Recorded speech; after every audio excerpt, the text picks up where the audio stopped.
birisanidde faidha dafa'tum ilayhim amwalahum newe mubiranga mutusize sawe bawa sente zaabwe zonna oba ebyobugagga bwabwe byonna temubyawanga mu nkukutu fa ashhidu alayhim muteekewo abajulizi ku baana abo nga mubakwasa emaali yaabwe mu butongole wakafa billahi hasiban Allah akumala okubeera nti naye waalinga omujulizi oyo gwe mutasobodde kulabako ye waalinga omujulizi nti sekankata gwe baalekera ebintu by'omwana abimuwadde mu bujjuvu bwabyo nga ne haji fulani waali ne haji fulani waali Allah subhanahu wa ta'ala waggulu w'abajulizi abo naye mujulizi.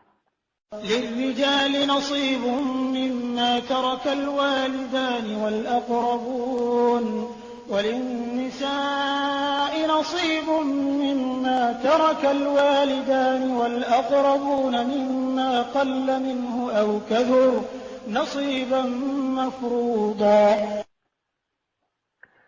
الله سبحانه وتعالى قام للرجال نصيب مما ترك الوالدان والأقربون nkyabalenzi oba abasajja balina omugabo gwabwe mwebyo ebiba birekeddwa bakitaabwe nga bafudde oba bannyaabwe. Allah subhanahu wa ta'ala wano yakozesa bakadde baabwe ababiri bebabeera nga bafudde. Abaana abalenzi balina omugabo gwabwe mu maali y'abakadde baabwe oba maama oba taata nga yafudde. Wal aqrabuun ab'eŋŋanda abamu ku b'eŋŋanda zo bwe kubaako afudde. Allah subhanahu wa ta'ala yagamba nti mmwe abalenzi mulina mu maali y'abo ab'eŋŋanda zammwe gye baba balese mulinamu omugabo. Walinnisaa'i n'abakyala bwe batyo nasiibun balina omugabo mimma taraka alwalidaani mu by'obugagga emaali gye baba balese abazadde ababiri maama ne taata nga babadde bafudde nammwe abaana abawala mulinamu omugabo. Wal aqrabuun oba ab'eŋŋanda bwe babeera omu ku b'eŋŋanda zo ng'afudde omwana omulenzi oba naawe omuwala olina omugabo mu ebyo bye baba balese nga Allah subhanahu wa ta'ala bwe yalaga emigabo egyo ne Nabbi Muhammad sallallahu alaihi wasallam. Mimma qalla minhu aw kathuran, kwekyo ekibeera ekitono ekiba kirekeddwawo oba ekingi abafu kye baba balese kakibeera ekitono kitya kakibeera kingi nnyo. Allah subhanahu wa ta'ala agamba abalenzi n'abawala balinamu omugabo kwebyo bakadde baba balese n'ab'eŋŋanda. Nasiban mafruda, omugabo ogwo Allah subhanahu wa ta'ala ye yagugereka nga buli omu alina omugabo gw'omugere. Allah subhanahu wa ta'ala gwe yamukakasaako oguteekwa obuteesa okubeera nga gwe gumuweebwa. وإذا حضر القسمة أولو القربى واليتامى والمساكين فارزقوهم منه وقولوا لهم قولا معروفا. Allah subhanahu wa ta'ala oluvannyuma lw'okutulaga nti abalenzi balina emigabo ku maali y'abakadde baabwe nga babadde bafudde n'abaana abawala bwe kityo ne mu ŋŋanda zaabwe era balinamu emigabo kebeera emaali nga nnyingi oba ntono. Allah subhanahu wa ta'ala agamba nti eriyo abantu baataawa migabo naye nga Allah subhanahu wa ta'ala yalaba nti basaanidde kwoyo agaba abatunulemu abeereko kaba kasukirayo. Allah agamba bw'ati wa idha hadara alqismata, singa basembera nga bwe tugabira emaali nga tugaba emaali y'omufuni wabeerawo abasembedde ulil qurba nga baŋŋanda abo abatalina migabo baaluganda naye nga tebalimu abo Allah be yawa emigabo. Walyataama ne bamulekwa nga babadde basembedde bwe tugabira. Waliwo abantu bamulekwa abazze ne balaba engaba gye tugabamu emaali y'abannaabwe.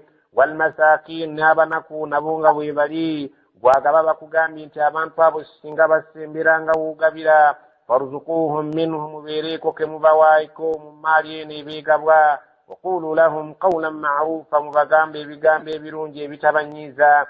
Muyinza okubagamba ekyokulabirako nti kano ke tukuwadde yadde katono naye tezibuuse adda na lusoggo genda naako kubanga emaali eno munnange eriko bannannyiniyo ate abali ku mwanja abali obubi abalekeddwa. Oyogere ebigambo ebitajja kubeera nga bibajja mu mbeera. Allah subhanahu wa ta'ala gwagaba bw'atu bwe bakulagidde otunule mu bantu abo ab'ebika ebisatu ab'eŋŋanda Allah baataawa ne bamulekwa n'abanaku obeere nga bw'oba oyogera nabo ebigambo ebirungi naye obaweeyo akasaamu kola abantu kasaanidde mu mbeera nga bwe beetunudde. وليخشى الذين لو تركوا من خلفهم ذرية ضعافا خافوا عليهم فليتقوا الله وليقولوا قولا سديدا. وليخشى الذين لو تركوا من خلفهم ذرية ضعافا خافوا عليهم وليخشى الذين بسان الدبتيابو لو تركوا من خلفهم ذرية سينغانا بكينيني بيكوبا mwakafana nyinti singabe baba balisi imabega wabwinga bamazuku fane balika dhurriyatan dhi'afa abana fa batanaba kutuka nga besobola khafu alayhi nabo bafunu kutakuzaddira abweru libalisiri nafu nawo omuntu wekubanga mwakafana nyinota lya mali ya mulekwa n'ogamba nti singa mbutuufu nze mba nfudde nendeka abana abanafunga nendeka obwana obunafunga buno obutannaba kutuuka kwesobola ya rabbi bwekuba mwakafana nyako n'okazza ku nafsi yo n'okazza ku mwoyo gwo kiyinza okubeera nga kikuyambako obutavunjagana kulya n'ovaabira emaali y'abamulekwa bali. Allah subhanahu wa ta'ala agamba abantu musaanidde mweteeke mu kifo nti singa mwe muba mufudde ne muleka abaana abato abatannatuuka kwesobola mwali badde mugaddala mu butuufu muwulire ennyiike ekyo kiyinza okubeera nga kibayambako obutalya maali y'abano bamulekwa. falyattaqullaha abantu basaanidde batye Allah mu maali y'abamulekwa baleka okugirya kubeera nga abaana abo balina obwetaavu eri emaali eyo. waliyaqulu qawlan sadida ate boogerenga ebigambo ebituufu leka kujja mu maaso wano ogambe nti nali mmanja omufu ng'ate tomubanja oba omufu ente ze yakulunza obeere ng'ozeegaana nti ente zino zange obeere nga oyeegaana ebintu omufu bye yakuteresa. Allah agamba nti falyattaqullaha abantu basaanidde bate Allah mu maali y'abafu. waliyaqulu qawlan sadida ate boogerenga ebigambo nga bituufu baleke okwegaana emaali y'abo abaafa babeere nga bagirira mu maali yaabwe olw'okubeera nti tewakyali ayinza kubalondoola. omuntu asaanidde kutya Allah ye mulondoozi so si kubeera nti otya abantu. Allah subhanahu wa ta'ala bw'atu bw'agamba abantu bangi beesiga mikwano gyabwe naye oluvannyuma lw'okubeera nga bavudde mu bulamu bw'ensi mikwano gyabwe ne gibeera nga ate gibeekyusiriza ne gibeera nga emaali eyo tebasobodde kubeera nga bagiwa bannyiniyo. Allah agambye nabo bwe mwakafaananyi nti ddala singa babadde bo nga be bafudde baali badde nga balina okutya ku baana baabwe bano abanafu abalekeddwa abatalina akayamba. mutya Allah temutya bantu mwogere amazima nti emaali yagundi eri wange muginone pikipiki yagindekera muginone. Allah subhanahu wa ta'ala mwege mbamutya naddala mu maali y'abamulekwa ebeera esigadde mu mikono gyammwe. إن الذين يأكلون أموال اليتامى ظلما إنما يأكلون في بطونهم نارا وسيصلون سعيرا. إن الذين مزما بانتوابو يأكلون بسلو كليا أموال اليتامى مال يابملكوا ظلما نبجر مبليا زاماني إنما يأكلون في بطونهم نارا mazima ddala balya ekyo kye bateeka mu mbuto zaabwe muliro gwennyini. wasayaslawuna sa'ira ate bwe banaatuuka mu maaso ga Allah ajja kubasonseka mu muliro oguyitibwa sa'ir. kyova olaba ennaku zino embuto zirumya abantu bangi nnyo nga bawulire omuliro mu mbuto zaabwe nga Allah subhanahu wa ta'ala ataddemu amabwaga ebika ebyenjawulo abo ge bawulira nga ddala muliro gwennyini gubasiriiza. Allah subhanahu wa ta'ala agamba nti emaali gye mulya mu bukyamu nga yabamulekwa ebaleetera okubeera nga mufuna omuliro mu mbuto zammwe nga gwe muteeka muliro mwerere mu mbuto zammwe. Allah subhanahu wa ta'ala atagambye era ogwo muliro gwennyini ate ne ku nkomerero ajja kubayingiza omuliro guyitibwa sa'ir. يوصيكم الله في أولادكم للذكر مثل حظ الأنثيين فإن كن نساء فوق 2 فلهن ثلثا ما ترك وإن كانت واحدة فلها النصف ولأبويه لكل واحد منهما السدس مما ترك إن كان له ولد فإن لم يكن له ولد وورثه أبواه فلأمه الثلث فإن كان له إخوة فلأمه السدس من بعد وصية يوصي بها أو دين. آباؤكم أبناؤكم لا تدرون أيهم أقرب لكم نفعا فريضة من الله إن الله كان عليما حكيما. الله سبحانه وتعالى gamba ayene esokera ddala mu kugaba emmali y'omuntu aba afudde nga bamaze okutukuutira ntusaana tujogere nga tujogera mu mazima gye tuba tusigaza mu mikono gyaffe. Allah agamba waati yusikumullah, Allah abakuutira era nga abalamira fi awladikum lizzakari mithlu hadhi al-unthayayn, ku nsonga ekwatagana n'abaana bammwe bwe muzadde, kababeere bawala kababeere balenzi. Naye Allah subhanahu wa ta'ala agamba bwe muba mugaba emmaali yaabwe mutunuulire ebintu bino wammanga. Lizzakari omulenzi alina okufuna mithlu hadhin, omugabo ogufaanaganira ddala al-unthayayn, ogw'abawala babiri. Omulenzi tukimanyi bulungi nti azitowa abawala babiri. Ekyokulabirako tujja kukikuwa tukusembereza okutegeera ti singa omufu aba yalese ente 3 n'aleka omwana omuwala omu n'omulenzi omu, omulenzi afuna omugabo gw'abawala babiri, kiba kitegeeza nti omwana omulenzi tujja kumuwa ente 2 ate omwana omuwala tujja kumuwa ente 1. Fa in kunna nisaan, naye singa omufu abanga afudde ng'alese abaana abawala beereere, fawqa thnatayni, nga abaana abo bali babiri n'okusingawo, falahuma thulutha, bafuna 2/3 ma taraka mu maali ebeerekeddwa. Allah subhanahu wa ta'ala nga amaze okukulaga nti omulenzi bwe yegatta n'omuwala, omulenzi azitowa abawala babiri, naye ate kisoboka omuntu okuzaala abaana abawala abeereere, n'agamba nti singa babeera babiri n'okusingawo, mu maali ya kitaabwe tubagiramu 2/3 gwe gubeera omugabo gwabwe.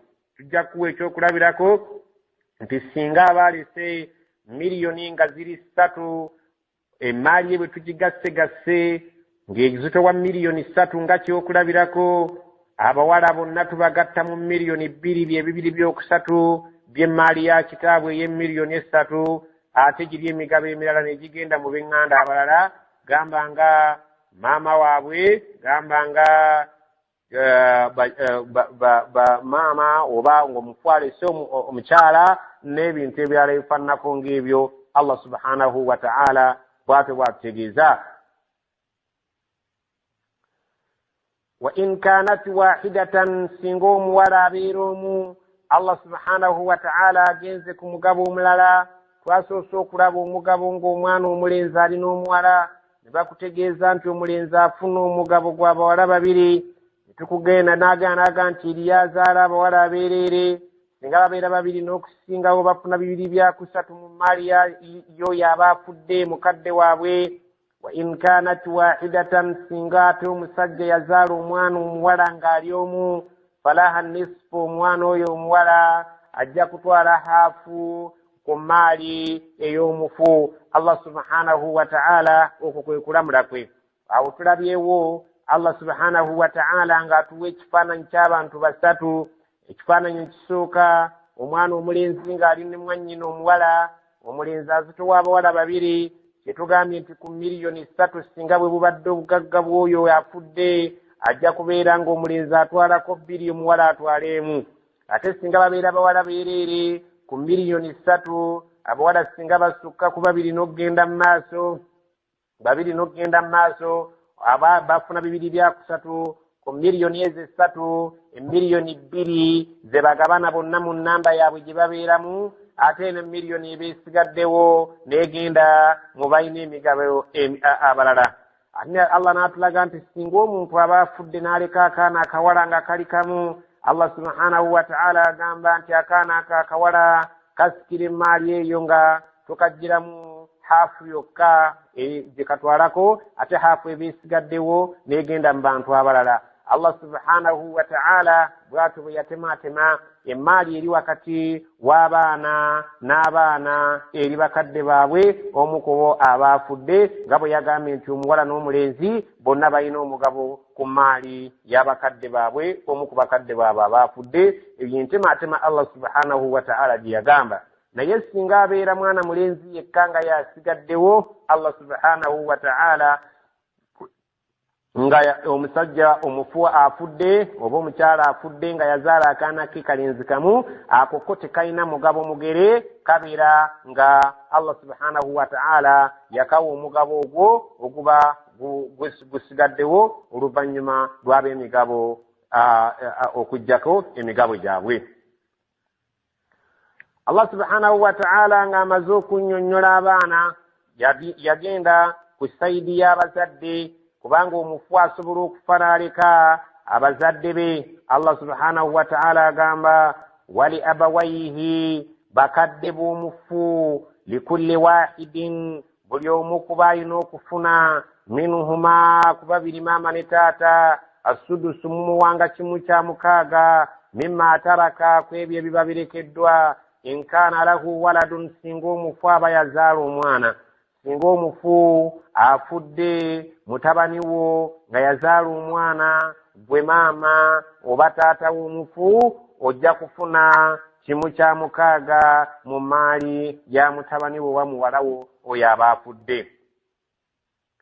Fa in lam yakun lahu waladun, singa omufu afudde nga talinaayo kaana konna, wa warithahu abawaahu, nga bakadde be be baliwo ng'abagenda okusikira emaali ye, fali ummihi thuluthu, maama alifunanga kimu kya kusatu mu maali y'omwana we oli aba afudde. Omwana we oli aba afudde, maama afunamu kimu kya kusatu, ekitegeeza nti singa zibadde miliyoni 3, maama alina kubeera ng'afunako miliyoni 1, oluvannyuma ate ebiba bisigaddewo ne babigabira abalala. Ate Allah subhanahu wa ta'ala singa abeera nga omufu abadde alina omwana, batugambye nti ku bazadde taata ne maama ku maali y'omwana waabwe bafunako kimu kya mukaaga. Katugeze nti singa zibadde miliyoni nga ziri miliyoni ziri 6, buli omu ajja kubanga afunako miliyoni 1 kubanga kyekimu ky'omukaaga, ate emaali ebeesigaddewo n'egenda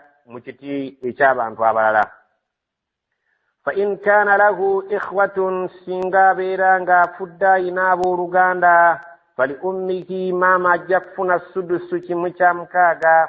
Allah subhanahu wa ta'ala bw'ati bwe yatematema emaali, nga Allah subhanahu wa ta'ala agamba nti singa omufu aba afudde n'alekawo maama we, naye ng'alinawo ab'eŋŋanda abalala, maama obo ajja kufuna kimu kya mukaaga mu maali eyo eya omuntu w'aba afudde.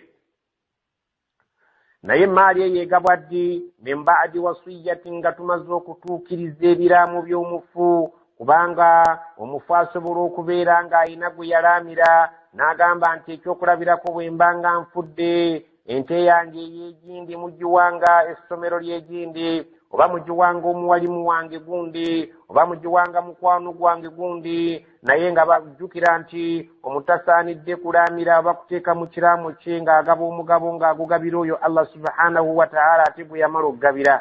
Naye mubaamu omuntu alina omukwano gwe w'ebweru n'abeera ng'ajja kubeera nga tali mu bano Allah be yagabira emigabo gyabwe, n'agamba nti bwe mba nga nfudde mu maali yange eyo mujjangamu ekintu ne mukiwa essomero ly'egindi, oba ne mukiwa mukwano gwange gundi, Allah kyaga nti mugabange emaali okujja kwegabibwa min ba'di wasiyatin, nga tumaze okutuukiriza ekiraamu eky'omufu yusibiha, kye yalaamira omuntu yenna, au dainin, oba ebbanja. Tetugaba maali ya mufu nga situnnajjamu mabanja ge, tusooka okubeera nga tusasula amabanja ge, ebeesigaddewo gye tutematema ne tukigabira abo abalina emigabo gyabwe, buli omu n'atwala ku ekyo Allah yatugabe, kakibe kitono kakibe kinene kiba kisigaddewo, mwolina okujja omutemwa gwo.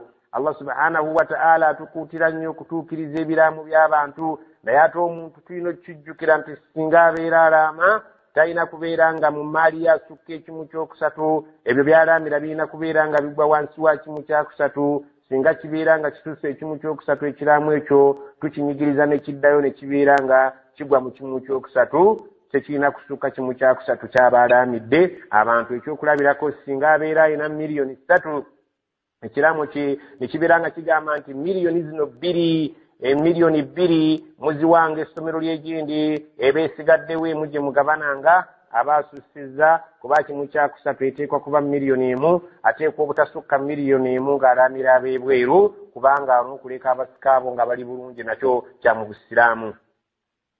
Abaukum wa abnaukum, abantu abo be tubadde tunnyonnyola mubadde mu bakadde bammwe n'abaana bammwe. Abaukum bazadde bammwe, wa abnaukum n'abaana bammwe.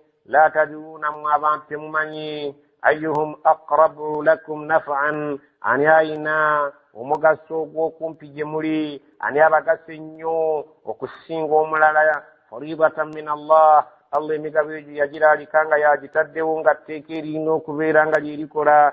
Inna Allaha kaana aliman hakiman, Allah okuva edda mumanyi nnyo, talina kyasaana kujjukiza nti kino yakikola bubi. Ate hakiman takola nsobi, buli kintu bwe yakirambulula bwe kirina okutambula era bwe kirina obutuufu bwakyo. ولكم نصف ما ترك أزواجكم إن لم يكن لهن ولد فإن كان لهن ولد فلكم الربع مما تركن من بعد وصية يوصين بها أو دين ولهن الربع مما تركتم إن لم يكن لكم ولد فإن كان لكم ولد فلهن الثمن مما تركتم من بعد وصية توصون بها أو دين وإن كان رجل يورث كلالة أو امرأة وله أخ أو أخت فلكل واحد منهما السدس فإن كانوا أكثر من ذلك فهم شركاء في الثلث من بعد وصية يوصى بها أو دين غير مضار وصية من الله والله عليم حليم. Oluvannyuma nga tumaliriza abaana, tumaze okubalaba buli omu mugabo gwe, ne tulaba abazadde buli omu bw'alina okufuna mu maali ye, mu maali yo y'aba afudde. Allah subhanahu wa ta'ala ebyo ng'amaze okubinnyonnyola, ate yagenda mu maaso n'agenda ku sayidi y'abafumbo. Omufumbo singa aba afudde abamwami, abakyala balina omugabo mu maali ya bbaabwe, kubanga ffe tubana bangi. Afudde singa abeera mukyala, omwami alina omugabo ku maali ya mukyala we. Buli mukyala aba afudde amuyinako omugabo. Allah subhanahu wa ta'ala agamba walakum muinamu abaami nisfun okufuna haafu ma taraka azwajukum ku maali ebeerekeddwa bakazi bammwe illam yakun lahunna walad, singa babeera nga tebalina baana. Singa omukyala aba afudde n'aba nga abadde tannazaala mwana oba nga teyazaala mwana, omwami mu maali ya mukyala waabwe wa haafu. Allah subhanahu wa ta'ala gwe mugabo gwe yamuwa, y'omwami yamugabirya omugabo gwa haafu nnamba. Ekyokulabirako, singa obugagga bw'omukazi tububalirira nga bubadde mu miliyoni 10, omwami afunako miliyoni 5, ate eziba zisigaddewo ne bazigabira emitemu emirala nga Allah bwe yazigabira, bwe yagigaba. Fa in kaana lahunna waladun, naye singa twesanze nga abakyala abo, omukyala afudde oba abakyala abafudde balina abaana nga bazaala ku baana, kabeere ng'omwana yamuzaala muggo oba yamuzaala wamuwasa nga yazaala dda, falakumu rubu'u, mujja kufuna kimu kyakuna mimma tarakna, ku bakyala be baba balese. Allah subhanahu wa ta'ala katugeze nti singa omusajja abeera yaleka omukyala obugagga bwe tubaliridde nga buli mu miliyoni 4, Allah subhanahu wa ta'ala gwe ku ssaawa eno singa oli aba afudde abeera alese omwana gwe bakugambye kimu kyakuna ze miliyoni 10, z'olina okubeera nga gwe mugabo gwo ku maali ya mukyala waaba afudde. Eri maali eyo tegabibwanga okujjako min ba'di wasiyatin, nga mumaze ekiraamu ky'omukyala okukitunulamu ne mubeera nga ennaama ye mugitunuddemu, ne mubeera nga muwa abo be yateeka mu kiraamu yusina biha abakyala bebiramu babeera bakola nga balamidde abantu baabwe musooka kujja mu mitemwa gy'abo abaalamirwa audainin oba amabanja temugabe emaali nga temunnaba kusooka gijja mu mabanja ebisigaddewo oluvannyuma lw'okusasula amabanja mwe gye mutwala oba oluvannyuma lw'okubeera nga muwadde abo abaalamirwa ebikiba kisigaddewo kye mulina okugabana. Ate ku sayidi y'abakyala Allah subhanahu wa ta'ala agamba walahunna abakyala abo balina arrubu'u okufuna ekimu ekyokuna mimma taraktum mu maali gye mulese abaami in lam